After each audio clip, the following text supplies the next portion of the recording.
Audio Jungle.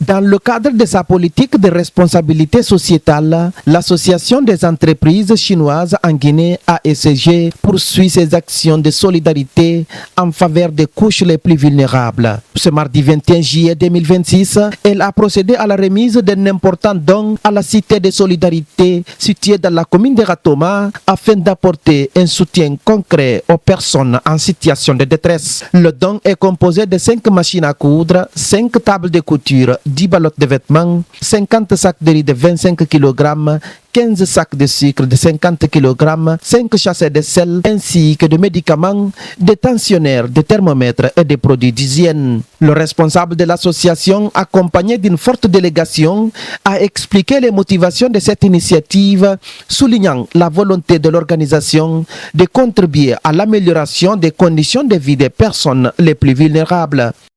Nous adressons également nos salutations les plus chaleureuses et sincères à chacun de nos amis en situation de handicap pour leur courage et leur résilience.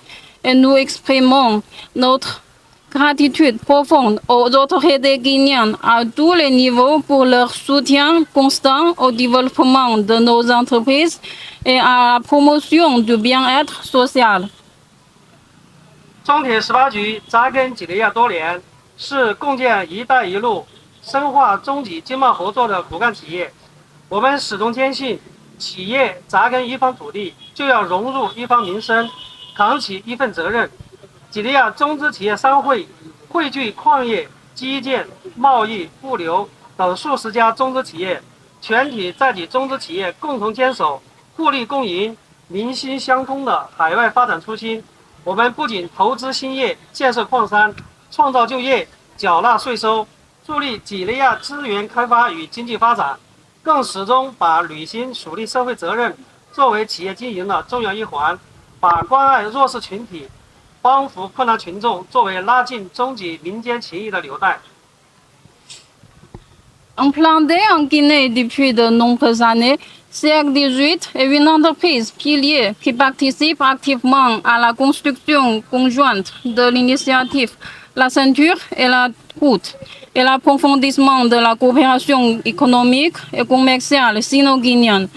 Nous sommes intimement convaincus que c'est implanté sur une terre, c'est s'intégrer à sa population et en assumer la responsabilité sociale. L'Association des entreprises chinoises en Guinée regroupe des dizaines d'entreprises opérant dans les secteurs des mines, des infrastructures, du commerce et de la logistique. Toutes partagent la même aspiration initiale, le bénéfice mutuel, le développement partagé et le rapprochement initial des peuples.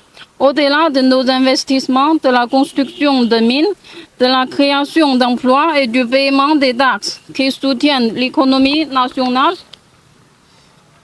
nous plaçons la responsabilité sociale au cœur de notre gestion.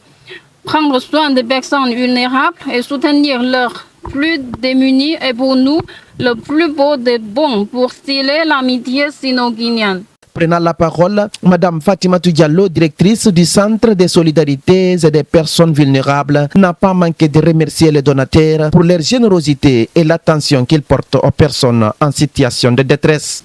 Pour votre information, la Cité de solidarité regroupe des familles. Des familles, ici aujourd'hui nous avons 120 familles regroupées pour une population totale de 618 personnes. Il y a 306 enfants et 72 femmes, et à majorité handicapées. Vous pouvez regarder ici l'ensemble des populations qui sont là, à 90% sont des porteurs de handicap. Et au niveau de la cité, il y a un centre de formation. Un centre de formation qui a été construit pour aider ces populations à suivre une formation pour aller vers une réinsertion, pour faciliter leur réinsertion sociale et professionnelle. Au niveau de ces centres, il y a des filières de formation. Il y a la couture, il y a la saponification, il y a la soudure. Et nous voulons aller aussi vers d'autres filières porteuses d'autonomisation, telles que la pâtisserie, l'art culinaire. Alors, si aujourd'hui, l'association des entreprises chinoises en Guinée, dans son volet responsabilité sociétale, se tourne vers cette cité de solidarité, nous ne pouvons que nous réjouir de ce geste et leur dire merci. À travers ces gestes, l'Association des entreprises chinoises en Guinée réaffirme son engagement en faveur de la solidarité et du bien-être des populations. Cette action illustre sa volonté de contribuer aux côtés des autorités et des acteurs sociaux à l'amélioration des conditions de vie des personnes vulnérables en Guinée.